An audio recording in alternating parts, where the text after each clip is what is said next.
Wirya Carita mempersembahkan kisah karya S.H. Mitarsya berjudul Sepasang Ular Naga di Satu Sarang. Selamat menikmati. Salam Daya.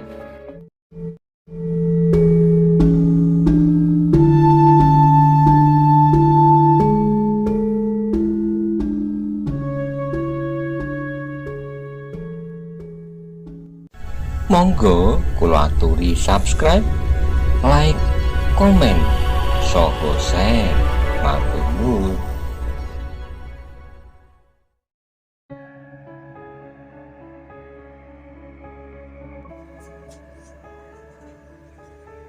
Panglima pelayan dalam itu pun kemudian menjadi yakin bahwa ia akan berhasil. Namun demikian ia masih tetap berhati-hati. Ia tidak segera membawa pasukannya masuk kota Kediri, tapi ia berhenti dalam jarak yang cukup dan mengirimkan 2 orang petugas sandinya untuk melihat Kediri dari dekat. Cepat kembali, jika kau tidak segera kembali, aku akan mengambil kesimpulan bahwa kau tertangkap dan aku akan mengambil sikap khusus, berkata Panglima itu. Aku tunggu sampai bintang Gubuk Penceng tepat berada di atas ujung selatan. Kedua orang prajurit sandi itu mendengarkan perintah Panglima pelayan dalam yang baru saja diangkat itu dengan seksama. Kemudian mereka menganggukkan kepalanya. Salah seorang dari mereka berkata, "Kami akan melakukan tugas kami sebaik-baiknya. Belum bintang Gubuk Penceng tepat berada di atas ujung selatan, aku berdua tentu sudah kembali. Cepat, lakukanlah tugasmu baik-baik." 2 orang itu pun kemudian mendekati kota Kediri tanpa membawa kuda sama sekali. Mereka merayap dengan hati-hati mendekati regol kota. Namun agaknya regol itu nampak sepi. Yang bertugas tidak lebih dari beberapa orang prajurit seperti hari-hari yang lewat, tanpa ada kesan bahwa telah terjadi perubahan dalam tata pemerintahan. Berapa orang? Tidak lebih dari 6 orang. Keduanya merayap semakin dekat. Di bawah lampu minyak yang redup, mereka melihat 2 orang berdiri sebelah menyebelah regol, sedang 4 orang yang lain berada di dalam gardu. 2 di antara mereka duduk bersandar, tiang terkantuk-kantuk. Agaknya mereka mendapat kesempatan lebih dahulu untuk tidur, meskipun hanya sekedar sambil bersandar. "Kita masuk ke dalam. Lewat regol? Tidak. Kita akan terlampau banyak menjawab pertanyaan. Jadi, kita meloncati dinding batu." Duanya pun kemudian bergeser menjauhi regol. Dengan hati-hati mereka merayap semakin maju.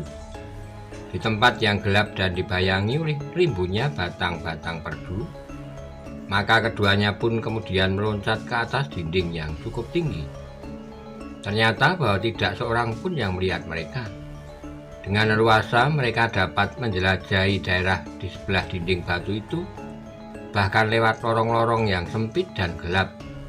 Mereka berhasil melihat beberapa bagian dari kota Kediri.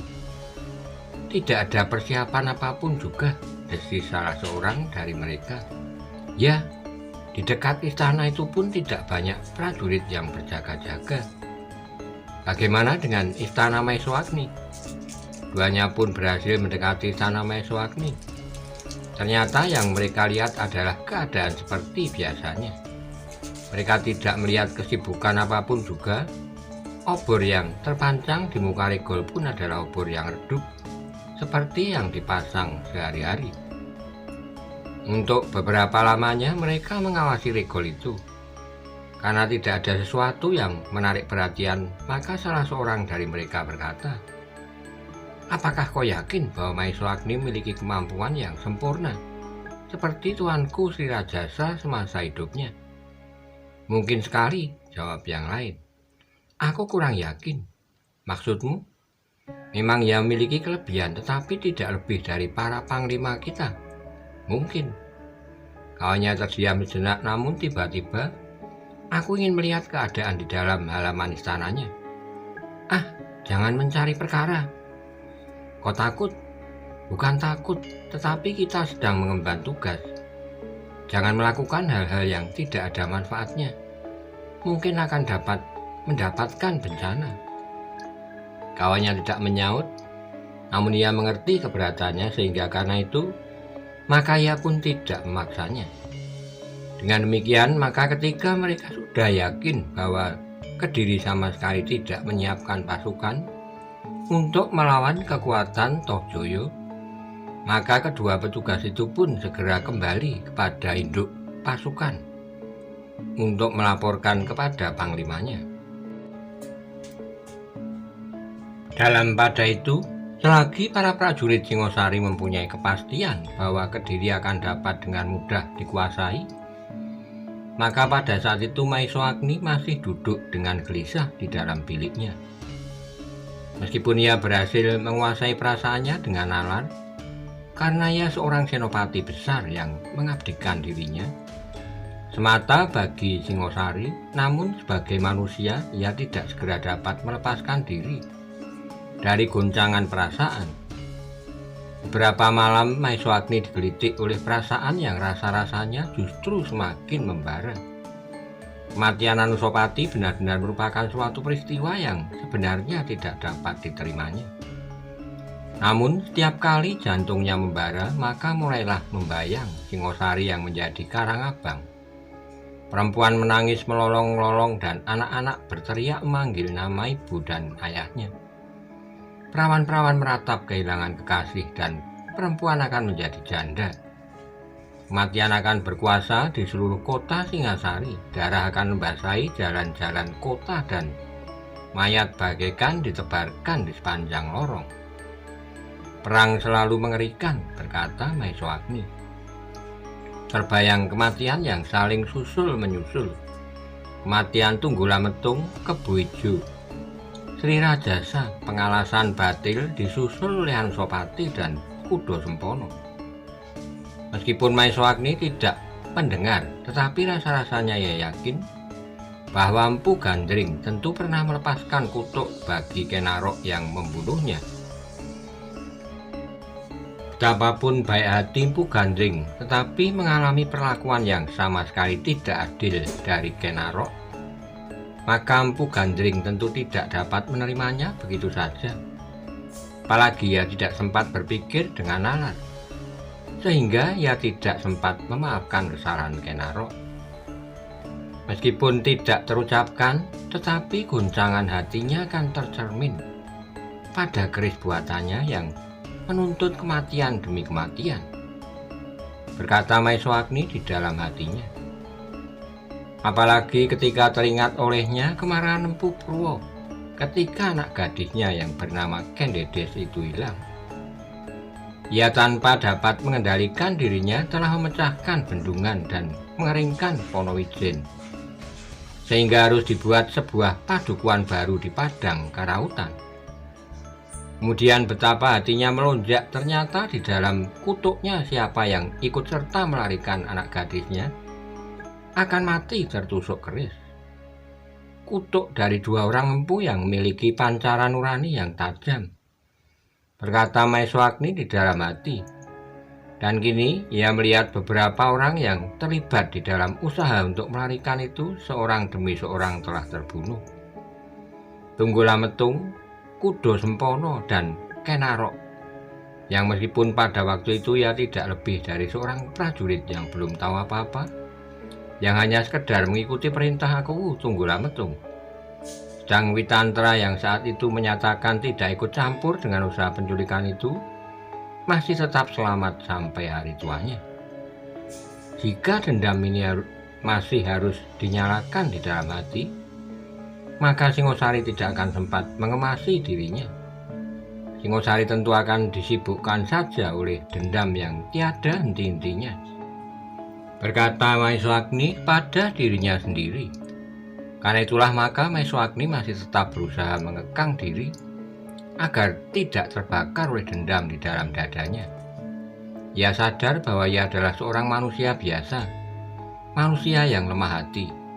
Meskipun kini ia berhasil menguasai perasaannya, namun Maeswagni sendiri sadar bahwa hati yang goyah masih mungkin saja berubah pendirian jika ada sesuatu rangsangan yang tajam menyentuh perasaannya. Namun Maeswagni masih selalu berusaha. Ketika matahari di atas Singosari terbit di pagi berikutnya, maka pasukan kecil Singosari yang dipimpin oleh Panglima Pelayan Dalam yang baru itu pun telah berkemas untuk masuki kota Kediri.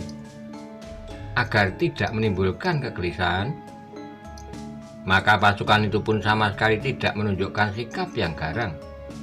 Meskipun mereka membawa tanda-tanda limpahan kekuasaan dari Maharaja Singosari, namun mereka mendekati kota dengan sikap yang tenang dan tidak tergesa-gesa. Namun demikian, kehadiran mereka di pintu gerbang kota benar-benar telah menarik perhatian. Apalagi berita tentang kematian Anusapati benar-benar telah tersebar di seluruh pelosok kota. Sedangkan sebab kematian itu masih merupakan desas-desus yang simpang siur. Utusan Tuanku Tohjoyo yang kini untuk sementara memegang kendali pemerintahan, berkata seseorang yang berdiri di pinggir jalan menyaksikan iring-iringan itu masuki kota. Tunggul kerajaan, berkata yang lain. Tentu ada perintah bagi Tuanku Maeswagni. Di sini atas nama pimpinan tertinggi dari kerajaan Singosari. Orang-orang yang menyaksikan Tunggul dan Panji-Panji itu membuat penilaian sendiri-sendiri yang berbeda-beda. Namun pada umumnya mereka menduga bahwa akan jatuh perintah yang penting bagi Maeswagni dari Maharaja Singosari yang baru. Tuanku Maeswagni dekat sekali dengan Tuanku Anusapati yang terbunuh itu, berkata seseorang yang berjanggut putih. Ya mungkin Tuanku Maeswagni akan ditarik dan diganti oleh orang lain yang dianggap lebih sesuai bagi Kediri. Bukan bagi Kediri, tetapi yang dapat menyalurkan keinginan Tuanku Tohjoyo di Kediri. Begitulah, ya begitu. Betapapun Panglima Pelayan Dalam itu berusaha, namun ternyata masih saja menumbuhkan kegelisahan di kalangan rakyat Kediri. Bahkan ketika berita itu sampai ke telinga para bangsawan yang masih mempunyai kekuasaan yang betapapun kecilnya, telah menumbuhkan dugaan yang bermacam-macam. Bagi mereka, Maeswagni adalah orang yang paling baik karena Maeswagni dapat mengerti setiap keinginan mereka, meskipun tidak selalu terpenuhi. Namun bagi orang-orang dan para bangsawan Kediri, apa yang dilakukan Maeswagni adalah yang paling jauh dapat mereka jangkau. Apakah akan ada kemungkinan orang lain yang akan dikuasakan di Kediri? Desis para bangsawan. Demikianlah maka pasukan kecil itu pun kemudian berhenti di depan gerbang di dalam kota.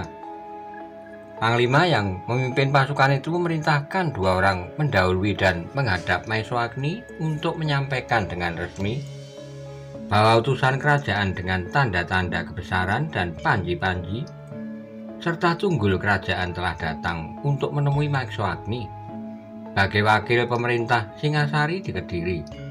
Sebelum utusan itu akan menguraikan dengan resmi sebab-sebab kematian Anusapati kepada para senopati dan para bangsawan yang masih mempunyai jalur pemerintahan terhadap lingkungan keluarga mereka sendiri. Aku akan menerima dengan senang hati, berkata Maeswagni, yang memang sudah mengharap utusan itu datang di Kediri. Kedua utusan itu pun segera menyampaikan kepada Panglima Pelayan Dalam yang memimpin pasukan Singosari itu bahwa Maeswagni sudah siap untuk menerimanya. Aku datang dengan tanda-tanda kebesaran, berkata Panglima itu kepada anak buahnya. Dengan demikian maka aku datang seperti Tuanku Tohjoyo sendiri yang datang di Kediri. Para prajurit yang ada di dalam pasukannya menjadi semakin mantap bahwa mereka telah mendapat kepercayaan ikut di dalam pasukan yang membawa kekuasaan tertinggi seperti kekuasaan Maharaja Singosari itu sendiri. Di istananya, Maeswagni pun segera mempersiapkan diri untuk menerima datangan utusan dari Singosari yang membawa amanat dari Maharaja Singosari yang baru itu. Namun ternyata bahwa Panji-Panji dan Tunggul Kerajaan itu telah membuat Panglima yang baru itu merasa dirinya terlampau besar. Seakan-akan ia sendirilah yang telah menjadi Maharaja di Singosari. Ketika Panglima itu masuk istana Maeswagni, maka ia sama sekali tidak mau turun dari kudanya. Sebelum kudanya itu berhenti di depan tangga pendopo, bahkan pasukannya pun mengikutinya pula di belakangnya. Maeswagni menunggu di pendopo bersama beberapa orang senopati yang telah dipanggilnya, menahan gejolak perasaan yang bagaikan menghentak-hentak dada. Namun agaknya mereka tidak ingin membuat suasana menjadi bertambah keruh. Ketika Panglima itu sudah meloncat turun dari kudanya, maka Maeswagni pun segera menyambutnya dan mempersilahkan mereka naik ke pendopo. Di pendopo telah tersedia beberapa buah tempat duduk dari batu yang paling keras berwarna kehitam-hitaman yang terukir lembut, dialasi dengan kulit rusa yang berwarna coklat kemerah-merahan. Dan di sekitarnya terbentang tikar pandan putih yang tebal dengan hiasan berwarna hitam di sudut-sudutnya. "Silakanlah," berkata Maeswagni mempersilahkan tamunya. "Kami di Kediri menyambut kedatangan kalian dengan penuh gairah. Sudah lama kami tidak menerima kedatangan utusan dari Singosari. Baru beberapa hari ini kami sempat mengingat kedudukan Singosari di Kediri," jawab Panglima itu. "Dan baru setelah aku menjabat kedudukanku sekarang, semua persoalan Singosari mulai dilihat satu demi satu dengan seksama." Maeswagni mengangguk-anggukkan kepalanya, katanya, "Menarik sekali. Tentu seluruh rakyat Singosari mengharapkan hasil dari perubahan yang telah terjadi dalam pimpinan pemerintahan di Singosari." Panglima itu tertawa, perlahan ia naik ke pendopo dan duduk di atas sebuah batu berukir yang besar di tengah-tengah pendopo itu. Sedang seorang senopati duduk di sampingnya sambil memegangi panji-panji yang terikat pada tunggul kerajaan sebagai lambang kekuasaan yang dibawa oleh Panglima itu. Sejenak Maeswagni sempat menanyakan keselamatan pasukan itu dan sedikit tentang keselamatan para pemimpin di Singosari. Namun sebelum ia bertanya lebih lanjut tentang kepentingan kunjungan Panglima itu ke Kediri, maka Panglima pelayan dalam baru itu sudah mendahului. "Kami datang dengan menjunjung perintah Tuanku Tohjoyo bagi Senopati Agung Maeswagni." Maeswagni menganggukkan kepalanya, tetapi di luar dugaannya, seorang senopati yang tidak dapat menahan hati melihat sikap Panglima itu menyaut hampir di luar sadarnya, "Dan wakil Sri Maharaja di Singosari bagi Kediri." Panglima itu berpaling, dilihatnya seorang senopati yang masih muda memandanginya dengan tajamnya. "Oh ya," berkata Panglima itu, "Senopati Agung dan yang dikuasakan oleh pimpinan pemerintahan Singosari di Kediri?" "Ya." Senopati muda itu masih menyaut lagi. Maeswagni menarik napas dalam-dalam, dikedipkannya matanya untuk memberi syarat pada senopati muda itu agar berusaha mengendalikan perasaannya. "Bagus," berkata Panglima pelayan dalam itu. "Aku memang berhadapan dengan penguasa Singosari atas Kediri dan aku pun mendapat perintah dari Maharaja Singosari bagi Maeswagni. Bukan sekedar sebuah kunjungan biasa dari seorang utusan, tetapi aku membawa panji-panji dan tunggul kerajaan. Dan karena itu aku mempunyai kekuasaan tidak terbatas. Aku sudah mengerti, tetapi yang tidak terbatas itu pun tentu ada batasnya. Kau hanya mendapat limpahan kekuasaan Maharaja di Singosari, bukan engkaulah Maharaja di Singosari itu." Panglima itu merenung sejenak ketika ia mengedarkan tatapan matanya. Dilihatnya beberapa orang senopati tertinggi dari Singosari yang berada di Kediri memandanginya dengan tajamnya. Sehingga Panglima itu pun kemudian menyadari bahwa ia tidak dapat mengabaikan mereka di dalam setiap tindakannya di Kediri. Karena itu maka Panglima itu pun kemudian tersenyum sambil berkata, "Kau benar Maeswagni, tetapi bahwa aku sekarang berada dalam kedudukan tertinggi harus kau ketahui. Aku mengerti dan aku menerima engkau dalam kedudukanmu sekarang. Panglima itu mengangguk-anggukkan kepalanya. Namun pada itu beberapa orang Senopati Singosari yang bertugas di Kediri menjadi panas. Meskipun mereka berusaha untuk menahan diri, namun tampak juga kegelisahan bayang di wajah mereka. Kebanyakan dari para senopati itu mengenal siapakah yang telah diangkat menjadi panglima pelayan dalam dan yang sekaligus mendapat kepercayaan tertinggi dari Tohjoyo itu. Tapi karena Maeswagni masih tetap bersikap tenang, para senopati pun tidak berbuat sesuatu yang dapat menimbulkan persoalan. Sejenak kemudian maka panglima itu pun berkata, "Maeswagni, datanganku kali ini membawa berita yang penting bagimu dan bagi para senopati. Di dalam kesempatan berikutnya aku ingin bertemu dengan para senopati dan pemimpin prajurit Singosari dalam jumlah yang lebih besar. Aku ingin menjelaskan apa yang sebenarnya sudah terjadi. Katakanlah, aku dapat menyambung berita yang kau bawa dan menyampaikan kepada para senopati dan prajurit. Aku akan bertemu dengan mereka sendiri. Apakah akan ada gunanya?" "Tentu," jawab panglima itu. "Ingat, aku adalah panglima yang mendapat limpahan kekuasaan tertinggi. Jangan kau ulang-ulang, aku sudah mengerti. Tapi kau pun harus menyadari bahwa kekuasaanmu yang tidak terbatas di dalam batas-batasnya itu hanya berlaku untuk beberapa hari. Jika lusa kau kembali ke Singosari dan menyerahkan panji-panji dan tunggul kerajaan itu, kau tidak lebih dari seorang panglima pelayan dalam. Dan aku tanpa tahu dengan panji dan tunggul kerajaan adalah penguasa dan wakil raja di Kediri," sahut Maeswagni.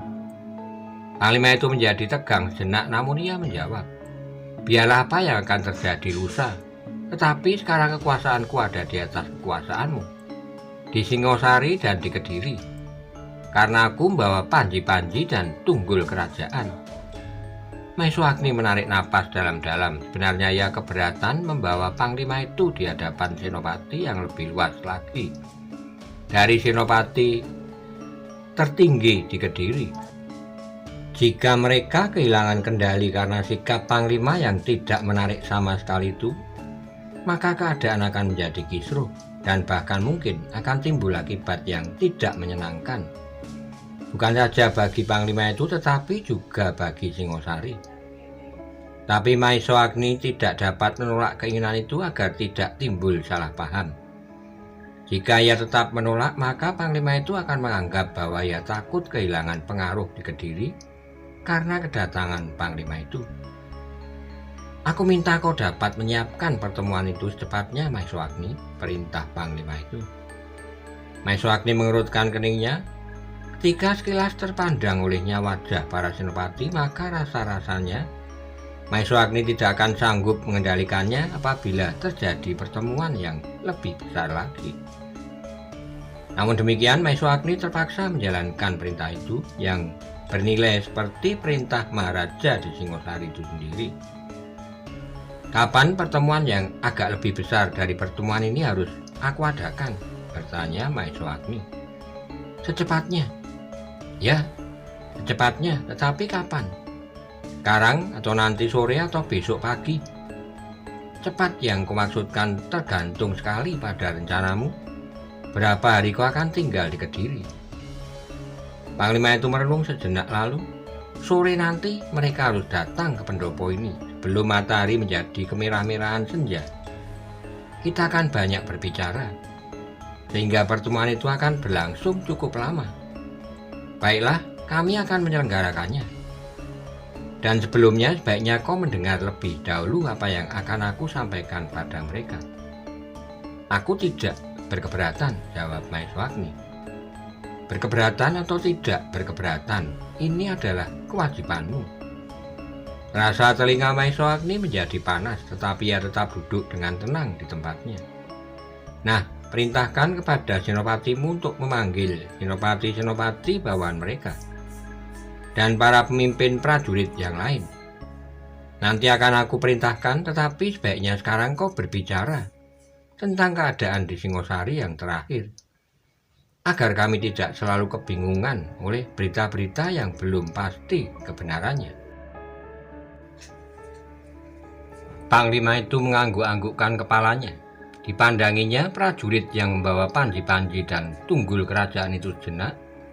Lalu katanya, "Baiklah, atas nama Maharaja di Singosari Tuanku Tohjoyo, aku memberitahukan bahwa di Singosari telah terjadi perubahan pimpinan pemerintahan." Tidak seorang pun yang menyaut. Panglima itu pun kemudian menceritakan apa yang sudah terjadi di halaman istana di arena Sabung Ayam. Yang mula-mula terjadi adalah sebuah kerusuhan kecil. Seorang panglima dari Singosari telah terbunuh oleh seorang bekas pelayan dalam semasa pemerintahan Aku Tunggulametung. Agaknya hal itu menumbuhkan kemarahan pada para prajurit dan terlebih lagi pelayan dalam. Kerusuhan tidak dapat dicegah lagi dan di luar kemampuan para pengawal, maka Tuanku Anusapati pun terbunuh oleh kebencian yang sudah terlalu lama tersimpan di hati rakyat. Yang mendengar keterangan Panglima itu mengerutkan keningnya. Berita serupa itulah yang tersiar di seluruh Singosari. Dan agaknya bahwa memang berita itulah yang disebarkan oleh Tohjoyo dan orang-orangnya yang dipercayainya. Berat saat Panglima pelayan dalam yang baru itu terdiam, sehingga Maiso Agni mendesaknya. "Bagaimana kelanjutan dari keteranganmu itu?" "Untuk kali ini aku tidak akan memberikan keterangan lebih dari itu. Kami menunggu penjelasan bagaimana peristiwa itu terjadi, di mana saat itu Tuanku Anusapati berada, di mana terjadinya kerusuhan itu, dan bagaimana dengan keluarga istana yang lain. Sudah aku katakan, aku tidak akan memberikan keterangan lebih dari itu. Nanti sore aku akan menjelaskan persoalannya." "Kau belum memberikan gambaran yang jelas bagi kami," desis Maiso Agni. "Memang, tidak itu pun tidak mengapa. Sore nanti aku akan berikan keterangan sejelas-jelasnya." Maiso Agni tidak mendesaknya lagi. Katanya, "Baiklah, berita itu sudah cukup bagi kami sekarang. Bahkan jika kau memberi penjelasan semakin panjang, semakin banyak pertanyaan akan timbul di hati kami." "Maksudmu?" "Tidak apa. Tentu ada maksud tersembunyi pada kata-katamu." Pelayan dalam itulah yang mendesak. "Persoalannya akan jelas jika aku sudah mendengar semua keterangan yang terperinci," jawab Maiso Agni. Pelayan dalam itu mengerutkan keningnya, namun ia pun menjawab, "Baik, semua persoalan akan menjadi jelas nanti sore sebelum para senopati mendengar keterangan langsung daripadaku. Mereka tidak boleh mendengar keterangan ini dari orang lain agar tidak terjadi salah paham. Jika aku menjelaskannya sekarang, maka setiap orang akan berusaha memberikan penjelasan menurut tanggapannya masing-masing, dan ini tidak boleh terjadi." Demikianlah maka pertemuan itu pun berakhir. Maiso Agni menyediakan ruang yang khusus bagi pelayan dalam yang mendapat limpahan kekuasaan Maharaja Kediri itu di dalam istananya, di sebelah biliknya sendiri. Dan para pengikutnya ditempatkannya di gandok sebelah menyebelah, dipisahkan oleh sebuah longkangan kecil. Namun dalam pada itu dua orang pengawal pelayan dalam itu selalu berada di ruang dalam, berjaga-jaga di depan bilik panglimanya. Sementara itu Witantra pun masih tetap berada di istana. Namun ia berada di bilik belakang, sebuah bilik yang tersekat dari ruang dalam, yang disediakan bagi tamu-tamu yang kurang penting bagi jabatan Maiso Agni. Namun Witantra bukan karena ia kurang penting bagi Maiso Agni, tetapi Witantra memang harus terpisah dari tamu-tamu yang datang dari Singosari itu. Tapi dalam saat-saat tertentu Witantra dapat menemuinya tanpa menumbuhkan kecurigaan bagi tamu-tamunya dari Singosari. Di luar pengetahuan Maiso Agni, Panglima pelayan dalam itu telah memerintahkan beberapa orang prajuritnya untuk mengamati keadaan di Kediri. Apakah dalam waktu yang singkat itu Maiso Agni telah mengadakan persiapan yang dapat membahayakan kedudukannya? Tetapi ternyata Kediri tetap sepi, tidak ada kesibukan pasukan sama sekali. Meskipun Maeswagni telah memerintahkan beberapa orang senopati menghubungi kawan-kawannya dalam lingkungan yang lebih luas, namun kesibukan itu terbatas sekali pada para perwira saja. Maeswagni agaknya sama sekali tidak ingin berbuat sesuatu, apalagi yang bersifat menentang kekuasaan pimpinan pemerintahan yang baru, berkata salah seorang prajurit. Dia tidak mengerti apa yang sebenarnya terjadi, sahut yang lain. Seandainya demikian, seandainya ia mengerti bahwa Tuanku Anusapati telah dibunuh oleh Tuanku Tohjoyo, namun Maeswagni harus mengingat bahwa karma telah berlaku. Menurut dugaan beberapa orang, Tuanku Anusapati pun telah membunuh Tuanku Sri Rajasa dan merahasiakan pembunuhan itu. Bukankah berita yang tersiar seorang pengalasan telah membunuh Tuanku Sri Rajasa dan kemudian dibunuh oleh Tuanku Anusapati? Dan berita itu pun tentu bukan berita yang sebenarnya. Dan sekarang karma itu berlaku. Apakah dengan demikian akan terjadi bunuh-membunuh tidak hentinya? Dan apakah dengan demikian seumur kita tidak akan mengalami masa tenang di Singosari? Prajurit yang lain tidak menyaut, namun katanya kemudian, kita laporkan kepada Panglima bahwa tidak ada persiapan apapun di Kediri. Tapi sebenarnya lah para prajurit yang menyamar sebagai rakyat biasa itu tidak melihat bahwa setiap prajurit justru telah bersiap di dalam barak masing-masing. Mereka seakan-akan tetap tenang, namun mereka selalu siap untuk berbuat sesuatu apabila diperlukan. Karena persiapan yang diam itu justru sudah dimulai sejak Panglima dari Singosari itu belum datang di Kediri. Tapi seperti yang dimaksud oleh Maeswagni, persiapan itu memang bukan suatu persiapan untuk perang. Meskipun seandainya perang itu pecah, maka mereka tidak akan mengecewakan. Ketika Panglima Pelayan Dalam itu mendengar laporan petugas-petugas sandinya, maka ia pun mulai tenang dan dapat beristirahat dengan tanpa dibayangi oleh kecurigaan. Ia menganggap bahwa Maeswagni tidak akan dapat berbuat apa-apa di Singosari, meskipun anggapan itu belum dapat diyakininya, karena masih ada kemungkinan-kemungkinan lain yang dapat terjadi. Ada dua sebab kenapa tidak ada tindakan apapun yang dilakukan oleh Maeswagni, berkata pelayan dalam itu kepada pengawal kepercayaannya. Maeswagni tidak mengerti apa yang sebenarnya telah terjadi, atau Maeswagni tidak lagi mempunyai pengaruh yang luas di kalangan para prajurit Singosari di Kediri. Pengawal kepercayaan pelayan dalam itu mengiyakannya saja. Ketika matahari menjadi semakin condong ke barat dan kemudian langit menjadi merah, para senopati pun mulai berdatangan ke halaman istana Maeswagni. Mereka duduk di atas tikar pandan di pendopo. Sedang di sudut pendopo di hadapan mereka terdapat batu-batu berukir yang beraskan kulit kijang berwarna coklat merah-merahan. Ketika para senopati dan pimpinan para prajurit Singosari dan beberapa orang pimpinan pasukan keamanan Kediri telah lengkap di pendopo, maka Panglima Pelayan Dalam yang mendapat limpahan kekuasaan Maharaja Singosari dengan pertanda panji-panji dan tunggul kerajaan itu pun keluar dari pintu tengah, diiringi oleh Maeswagni dan pengawal-pengawal kepercayaannya, serta tanda-tanda kebesaran itu. Beberapa orang senopati menundukkan kepala ketika terpandang oleh mereka panji-panji dan tunggul kerajaan itu. Ada semacam ketidakseimbangan di dalam tanggapan mereka. Mereka hormat kepada panji-panji dan tunggul kerajaan, tetapi mereka tidak dapat berbuat demikian terhadap Panglima yang kini mendapat limpahan kekuasaan dengan pertanda panji-panji dan tunggul itu. Meskipun demikian, para senopati itu tetap duduk tenang sambil menundukkan kepalanya. Mereka mencoba untuk menenteramkan hati dan mendengarkan apa yang akan dikatakan oleh Panglima itu.